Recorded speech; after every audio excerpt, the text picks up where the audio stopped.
आज श्रीषाचे पप्पा लवकर आल्यामुळे श्रीषाला पार्कमध्ये तेच घेऊन जाणार होते, तर ते बोलले चला आपण आता पार्कमध्ये जाऊया. तर आज श्रीषाची खूप मज्जा होती, कारण दररोज मम्मी तिला पार्कमध्ये घेऊन जात होती. आज तिचे पप्पा तिला पार्कमध्ये घेऊन जाणार होते म्हणून ती खूप एक्सायटेड होती. तर आम्ही गाडीवर गेलो आणि पाणी देखील आणायचं होतं. तर मस्त श्रीषाला पार्कमध्ये खेळवलं आणि त्यानंतर ना घरी आलो. तर आता मी घरून ज्वारी आणलेली होती, तर हे ज्वारीचं हे दळण मी इथं दळून घेतलं. तर ते एवढं जाड आलेलं, त्याची भाकरीच येत नव्हती. मग मी ते पीठ थोडं मिक्सरला फिरून घेतलं आणि थोडंसं गोमट पाणी केलं आणि त्यात ते पीठ मळून घेतलं. कारण मी जेव्हा काल परवा भाकरी केल्या होत्या तेव्हा त्याच्या भाकरी अजिबात येत नव्हत्या, कारण इथं पीठ खूप मोठालं येतं.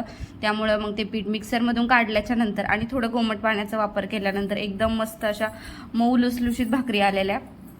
तर कारण इकडं आता बाहेर एवढ्या गिरणी वगैरे आपल्या गावाकडल्यासारखं इथं बारीक दळण दिलं जात नाही, खूप मोठालं येतं. आता काल मी भाकरी टाकत होती त्यावेळेस अशी भाकर तव्यावर जातच नव्हती आणि एकदम अशा हातावर घेतली की तुटत होती, कारण ते पीठ खूप असं जाड जाड दिलेलं होतं. त्यामुळं मग मी थोडंसं मिक्सरवर फिरून घेतलं आणि घुमट पाण्याचा वापर केल्याच्या नंतर मस्त अशी एकदम छान भाकर बनून झाली.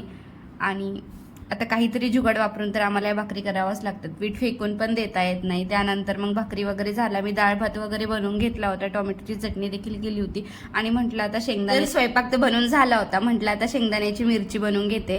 तर एका मिक्सरच्या भांड्यात मी आधी शेंगदाणे भाजून घेतलेले होते. शेंगदाणे, लसूण, मिरची आणि थोडंसं मीठ टाकून याला थोडंसं आबडदबड बारीक करून घेतलं आणि तव्यावर तेल टाकून याला परतून घ्यायचं. छान असं शेंगदाणे एकदम असे छान खरपूस भाजेपर्यंत ह्या मिरचीला परतून घ्यायचं. ही मिरची ना वरणासोबत खायला खरंच खूप छान लागते.